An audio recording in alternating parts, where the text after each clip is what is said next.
নমস্কার। আজকে সূর্যগ্রহণ নিয়ে আলোচনা করব। অর্থাৎ এই মুহূর্তে সূর্যগ্রহ বসে আছে আপনার কুম্ভ রাশিতে। সূর্যগ্রহ কুম্ভ রাশি ছেড়ে মীন রাশিতে প্রবেশ করবে 15 মার্চ সকাল 1:08। 1:08 সূর্য বৃহস্পতি রাশি মীন রাশিতে প্রবেশ, সেখানে অলরেডি শনিদেব বসে আছে। অর্থাৎ পিতা পুত্র আবার জুতি তৈরি হবে। শনি সেখানে অস্ত চলে যাবে এবং সূর্য আর সেখানে গিয়ে আবার জুতি তৈরি করাতে কি এফেক্ট দেবে, কতদিন থাকবে? 14 এপ্রিল পর্যন্ত এখানেই থাকবে।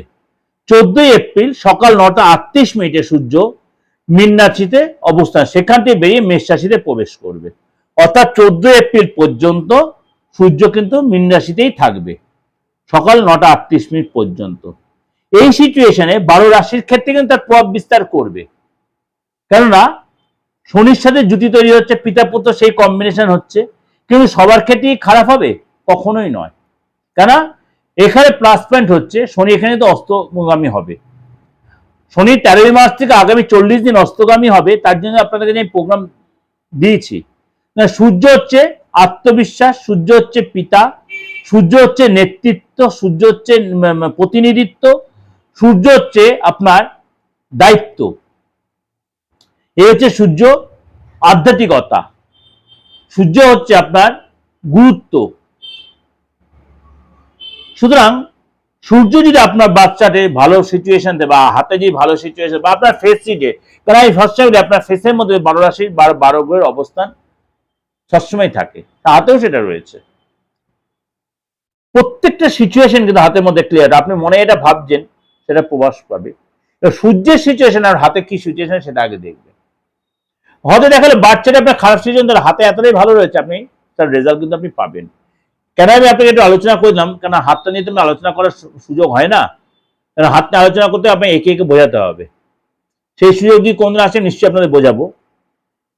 সুতরাং এই যে সূর্যের সিচুয়েশনটা আপনার রাশির ক্ষেত্রে কি প্রভাব বিস্তার করবে, এই 15 মার্চ থেকে আপ টু 14 এপ্রিল সূর্য যখন মীন রাশিতে শনি দেবের সাথে জুতি তৈরি হবে, আপনার রাশির ক্ষেত্রে কি প্রভাব বিস্তার করবে। চলে আসি তুলা রাশি। আপনার ষষ্ঠে এই গমন, এই ট্রানজিট, সুতরাং আপনার জন্য যথেষ্টই ইতিবাচক প্রভাব বিস্তার করবে। আপনার চিন্তা, আপনার পজিটিভ চিন্তা আপনাকে অনেক দূর এগিয়ে নিয়ে যাবে। আপনি যে প্ল্যান করবেন সেই প্ল্যানটি মানে অনেক কিছু আপনি সাকসেসের প্ল্যান হবে।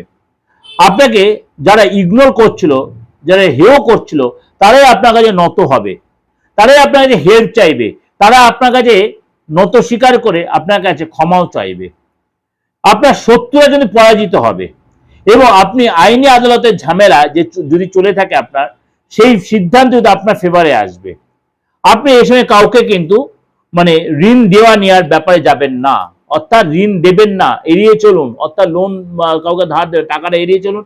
উপযোজক হয়ে কাউকে হেল্প করবেন না। এই সময় অর্থের লস হতে, এই সময় আপনি বাইরে করে ঘুরতে যেতে পারেন, কর্মসূত্রে বা ঘোরার সূত্রে বলুন, ব্যবসা সূত্রে, আপনার যদি এক্সপোর্ট ব্যবসা থাকে সেখানে আপনি লাভবান হবেন।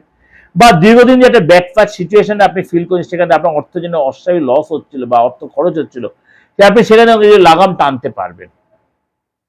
কিন্তু আপনাকে একটা আমাদের মাথা ঠান্ডা রাখবেন আর চোখ কান খুলে চললে আপনি কিন্তু এই ট্রানজিট আপনি কিন্তু অনেক কিছু আপনি বেটার কিছু উপভোগ করতে পারেন। ষষ্ঠ ঘরটা হচ্ছে যে কম্পিটিশনের ঘর, ষষ্ঠ ঘরটা হচ্ছে রোগের ঘর, ষষ্ঠ ঘরটা হচ্ছে আপনার সাকসেসের ঘর, যে যেরম চোখে দেখে। কারণ এটা ট্রানজিট, বৃহস্পতির ঘর, শনি সেখানে অস্তগামী হবে। আপনাকে অনেক কিছু সুযোগ আপনার দেয়, সেই সুযোগ আপনি ইউটিলাইজ করতে পারবেন। আপনাকে যদি সেরকম হয় আপনি কাউকে কনসাল্ট করবেন, কাউকে আপনি অ্যাডভাইস নেবেন, তাড়াহুড়া করে কোনো স্টেপ নেবেন না। এটা আপনাকে একটা ওভারঅল একটা প্রেজেন্টেশন আমি দিলাম, অবশ্যই ভালো লাগবে এবং অবশ্যই হবে, এটা হতে বাধ্য। কেন শনি অস্ত আছে, সূর্য সেখানে জুতি তৈরি হচ্ছে, আপনাদের সেই সুখবর, আপনার সিচুয়েশন তৈরি হবে। ওভারঅল প্রেজেন্টেশনে অবশ্যই ভালো লাগবে, ভালো লাগলে অবশ্যই লাইক করবেন, শেয়ার করবেন, আর যোগাযোগ করে অবশ্যই বুকিং নাম্বার ফোন করে নেবেন। আপনারা আমার বুকিং নাম্বার জানেন, প্রত্যেকে যা নিয়মিত বা নতুন আজ দেখছেন। আর অবশ্যই যত পারবেন লোকের কাছে শেয়ার করবেন। একটাই আপনাদের কাছে রিকোয়েস্ট আমার, যত পারবেন লোকের শেয়ার করবেন, আর চ্যানেলটাকে অবশ্যই সাবস্ক্রাইব, নোটিফিকেশন বেলটা অন করে রাখবেন। নমস্কার, ভালো থাকবেন।